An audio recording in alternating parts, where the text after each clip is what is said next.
everyone and welcome to my winter bookland. Today we're gonna do another flash review and get some reviews of some books out. And of course I'll have timestamps of all the books I'm reviewing up here on the side, so you can decide for yourself what kind of books you want to hear me talk about. The most fun part about today is of course that I am talking about 2 Norwegian books as part of these reviews. The thing is, I don't know if you can find any of these books in English, but I will still include them because I love my Norwegian people, and if any of you want to read these books, then of course you should have the chance to do that. So without further ado, I think we should just get into the reviews. So the first book we're going to talk about is 3 Dark Crowns by Kendra Blake. Now I'm very late to the party on this one, as I am with most books. This book revolves around 3 sisters, and they live on this island where in each generation of the royals of this island Fenburn, a set of triplets is born. And all of these are girls, and all of these are considered a possible queen of this island. And when they are old enough, they will enter this competition to see who deserves to have the crown or not.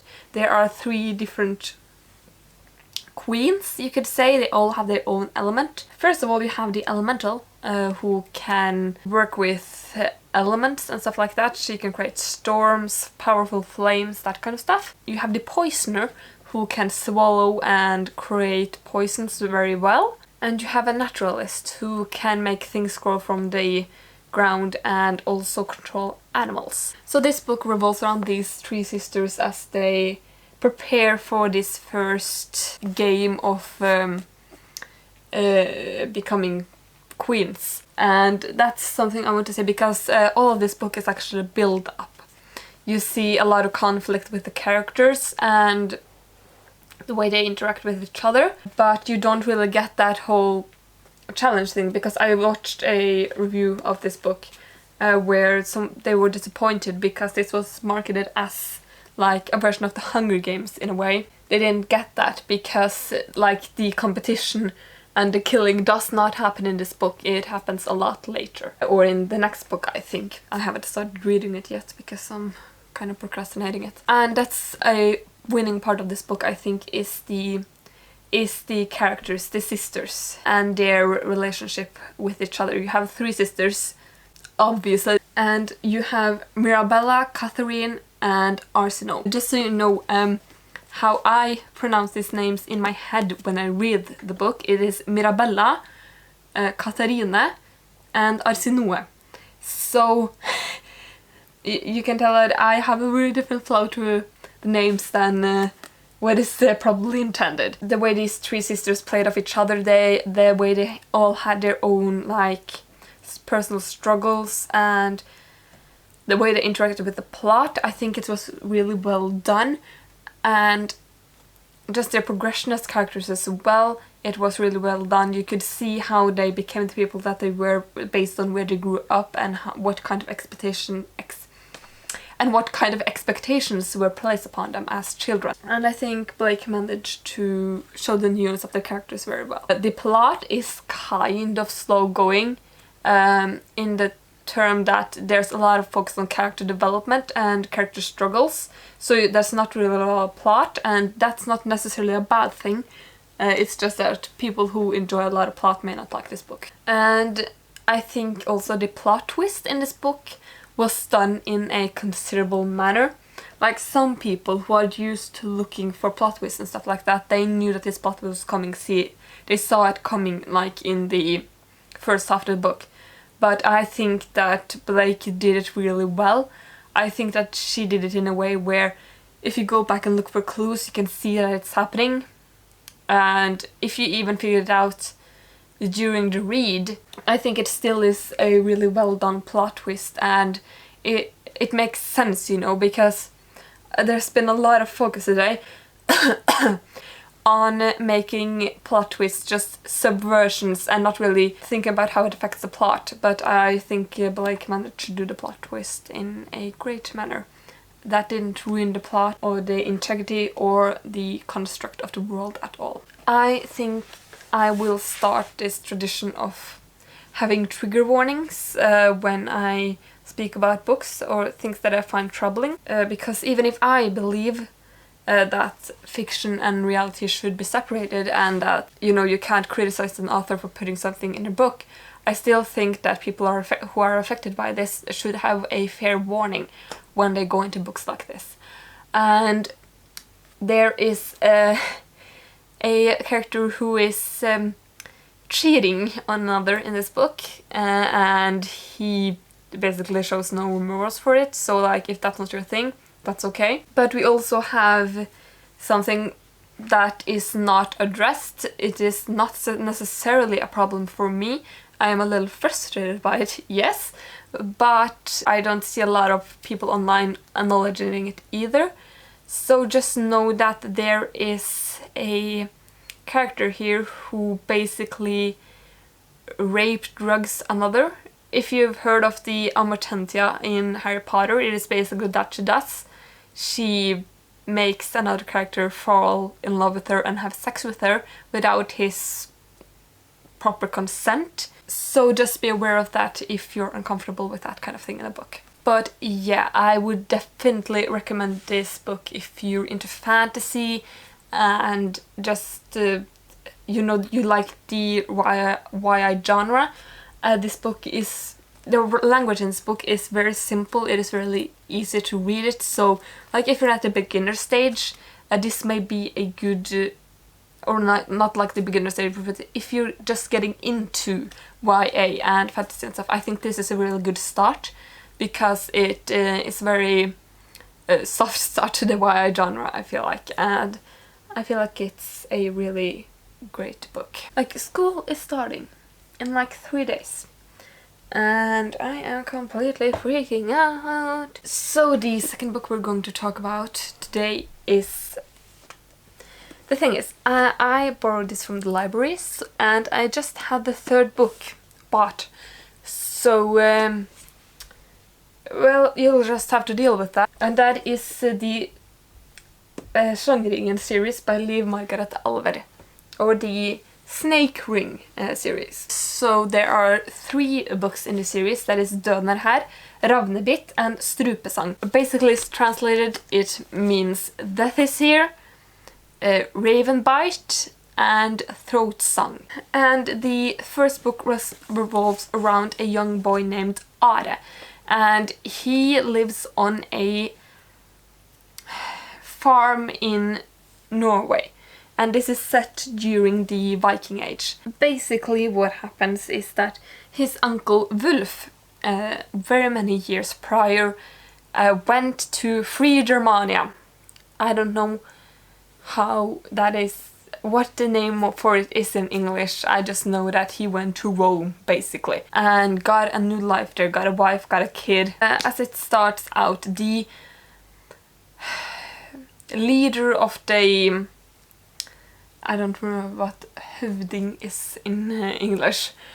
But basically the leader of the farm, Ravn, is falling sick. He's very sick. His half-brother Hallgeir is trying to take over the farm. As a result, taking control over the area they live in. And also marry Are's mother Bergliot, because he's a sleazy motherfucker who we don't like. This book basically follows Are and Wulf and Bergliot as they try to survive and live through this whole situation of Hallgeir trying to take Ravn's farm and Wulf trying to free his wife and his daughter from being slaves and taking them to the free countries of Norway. So one thing I really enjoyed in this book is the fact that it presented the way Vikings looked at women proper, because often you see in historical fiction it's just, oh, we think all women were treated like terribly and therefore we're going to put it like it's so historically inaccurate, because if a man did that in the Viking Age he would have lost the entire honor his entire clan family would have lost the honor. And I think it's really great that Liv Margaret just took so many parts of Viking culture and presented it properly. In regards to the characters, like, it is a very plot-driven book, so you don't really get a lot of character focus, but you can see them developing with the plot in a way. And of course it's a really good setup for, you know, the second book. The plot is also done really well. You can see like the connections made there, and you can kind of see how it will progress, but you also kind of don't know. It has a supernatural element to it, which was handled very well. It kind of blends into the mythology of both Roman and Viking culture, so I really enjoy that. This is a series that I read when I was very young. Basically there's a lot of things in this book that can be boiled down to showing the mean girl up, you know, standing up to the higher power and just proving yourself as a person. And I just really was drawn to books like that when I was younger, so that was really enjoyable. This is a Norwegian book, and I didn't dislike it, surprisingly. I think it's because the language was intended to be read as Norwegian. It wasn't an English book translated to Norwegian, it was written in Norwegian. So therefore I think it helped bring across the message and have a greater flow through it than translated books would have had. So I really enjoyed it. It was a very mature language, because I am not sure I should have read this series when I was so young, because there's a lot of like mature stuff that happens in these books that I do not remember at all. Just so you know, there's like attempted rape, kidnapping, threats of rape, and of course slavery, the Roman version of slavery, and a lot of similar things like that. So if that's not your cup of tea, definitely don't read this book. I am just starting on the third book, and what I remember of the third book is that the plot kind of derives from a direction that you think it would have gone in. There's a lot of subversion that makes sense and helps you keeps you engaged in the story, even if you don't find the plotline very interesting, which is fun. But I would definitely recommend this book to anyone, because I think this would be considered YA or new adult at least. Anyone looking for a good read in that kind of genre, and also historical fiction that dives into the bit more supernatural areas of the culture, I think this book would be great for you. We are of course gonna go over to another Norwegian book. We love quality content. Do you like that picture up there behind me? That's me when I was like 6 years old. I now realize that all of the mess on my desk is now like fully visible. But we don't care. So the next book is also a series, and I just have the third book here too because I got it as a birthday present and I can't find anywhere to buy the other two books. But that is the Halvgudene trilogy by Marie Moen Holsve. So the Halvgudene basically means the half-gods, and it consists of 3 books. That is Halvgudene, so the half-gods, Svartregn, Black Rain, and Arven etter Mael, the legacy of Mael. These books are also set in Norwegian. They are not translated to English at all, which is sad because this is a really good YA series. Unfortunately though, this suffers from the trope of having really young main characters who can do kind of these grown-up things, which is a little... like, it kind of rips you out of the story at first, but after a while you kind of forget their ages and then you like move along. So this book starts in Oslo in Norway, where we have 3 triplets. We have Thea, Briskir and Dina. At the start of the book we find out that these triplets are really from another world, and that a organization in this world, a religious organization, are kind of a threat to them, and that this other world needs their help to defeat this organization that is threatening to destroy every other race other than humans in this world. The thing with the triplets is that they are of course half gods. They are the children of the goddess of... No, that's a spoiler, I can't say that. They are the children of a goddess from this world and also therefore have inherited powers from her. And this kind of religious organization, they kind of worship these gods and this goddess that these children are the children of. So there also is a lot of conflict if these three should join this organization or not. What am I gonna say about this series? First of all, I really like the language. As I said on the previous one, you kind of understand it was written in Norwegian, and that Norwegian was the primary language it was written in. It is definitely a YA book on the more teen side, but I really enjoyed the language. I didn't find any problems with it. You can read this when you're older as well. Now I kind of feel like the plot is a bit rushed because I think the 3 books is set in under a year, and for all the kind of developments and plot points that happen, I feel like this happening in under a year is a little far-fetched, to be honest. In terms of character, there are really interesting character arcs in these books. You get to experience a lot with the triplets and their character development. You also get to see other characters' development and their stories, and you also see the way this religious organization has an impact on the world. There's a really fun exploration of different cultures and different types of creatures that exist in this world, and I find it really fun and interesting to read about. Honestly, I feel like the books are kind of short. I wish they would have been a little longer so we could have explored the world more and the characters and the just plain world building, because the thing is you're kind of thrown into the world without really establishing it. So like they have different months from us. So therefore when they say these months, you're like, oh, okay, I have no idea where we are in the calendar right now. Fair warning to anyone reading this book who might have a problem with it. There is a lot of age gaps in relationships in these books. For example, Thea, when she is around 13-14, starts a relationship with an 18-year-old boy. So if that kind of makes you uncomfortable, you should probably not read this book. If you are a Norwegian teen, just pick this up. It is a really nice soft entry into the YA world. The thing is, I don't think this book is very popular in Norway because it is very similar to YA in America and England and stuff like that.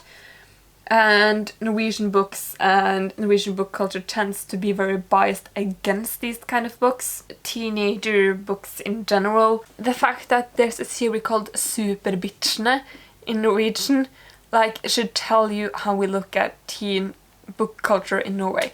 Like, no books are taken seriously as teen books. And you can see it in regards to like both books directed to girls and boys. Like, they're so stereotypical, and I don't really like that a lot. So I think this is a breath of fresh air. I think this is a breath of fresh air in a very stale industry, to be honest. And then we have the biggest disappointment of the century. We have Release by Patrick Ness. This book revolves around a boy named Adam. And he lives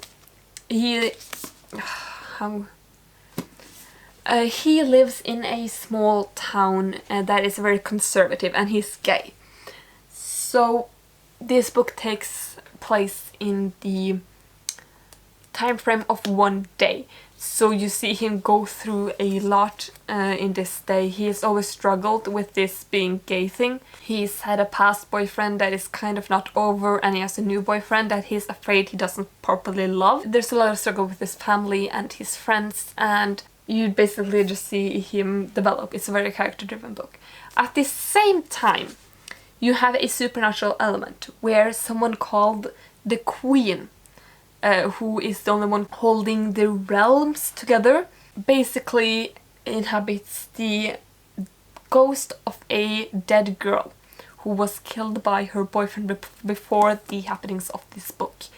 And you see her kind of walk through this world and walk through this girl's story. Now, I was really anticipating this book because it sounded, you know, really interesting. The thing is that these two storylines of the Queen and Adam don't really connect in a way.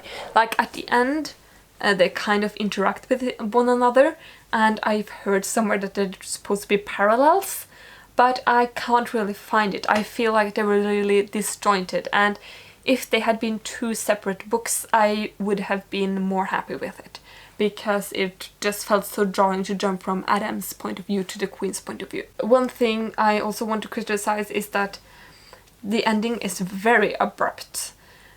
Like, things, the stakes and the conflicts in the book get talked about, but they don't get fully resolved. So I would have much more preferred if Ness took out the Queen parts and just developed Adam's story further, because of course this takes place in just one day, and you know, a lot can happen. It was really, considering the time frame, it was really well paced, but I still feel like he should have just taken Adam's story further. Of course, we're gonna have trigger warnings for this book as well, because a lot of stuff happens in this book. First of all, it is a trigger warning for sexual assault and attempted sexual assault by a person of power. There's also, you know, the entire description of the murder of the girl. That is very graphic and very detailed. So if you're sensitive to those kind of things, perhaps kind of try to look for summaries of the book online and find out where these things happen. Like, but you know what, I can, because I don't remember the Queen part where the girl gets, you know, killed. So in the hardback version, it is page 97 to 104. This person of power tries to sexually assault someone. And basically the summary of it is Adam's boss tries to pressure him into sleeping with him, you know, the boss, so he can keep his job. And that is basically an ultimatum that Adam has to think about. And it also throws Adam into this kind of thought that by being gay he is encouraging men to assault him and touch him. Just so if you're uncomfortable with reading this part, I have now just summed up the scene for you in short. But that is one thing that the book did really well, and that is, you know, Adam's characterization and his struggle with being gay. It felt very authentic, and the way he struggled with thinking, is there inherently something wrong with me? I just feel like it was such a natural progression of his character concerning his family situation and the things he's gone through. And also throughout the entire book, really, there's a lot of homophobia, because, you know, Adam's relationship with other characters and the way he interacts with his own character, I think that was really well done. But I have to say that I wanted more. I was just excited to read more about how the situation was going to evolve, you know, the sexual assault situation, for example. Like, we don't really get told much except the fact that these two other girls that's a spoiler. We don't really get told much about it at the end of the book. How will it resolve? You know, what will happen? And in regards to Adam's plotline with his family as well, you don't really get to see anything regarding that. So that's just my criticism of that. The Queen parts, though, were incredibly creepy. Yeah, at least to me. I'm a scaredy cat, so... but they were well written, and they were kind of strange, but a good kind of strange. So if you're looking for LGBT fiction and just good YA in general, I generally think you should read this. But yeah, give this book a try if you want to. I also DNF'd a book. It is called Når den tredje månen kommer of Cecil Chipman, and I'm really sad about having to DNF it, because this was one of my favorite series when I was younger. But the language was really, and the plot in itself was kind of childish. I felt like I didn't feel like I could connect to it, so I just dropped it, because I knew that I wouldn't get anything more of this book. I have a sequel though. I have a companion novel that I bought at a store. So I'm gonna read just that. And we'll see how much of the plot I remember. But of course, I was to Copenhagen recently. You'll get a vlog of that next week, I think. And I bought 2 books which are now on my TBR. And the first one I've started, I'm about 100 pages in, and that is The Girl King by Mimi Yu. So far I'm really enjoying it. This is set in a... I don't know what time frame. They have guns, but they don't have electricity. That is all I know. That's time on guns, but no electricity. It is set around 2 sisters who are princesses. You have Lu and Min. And Lu is kind of expecting to be the first female empress of this country. Of the empire, actually.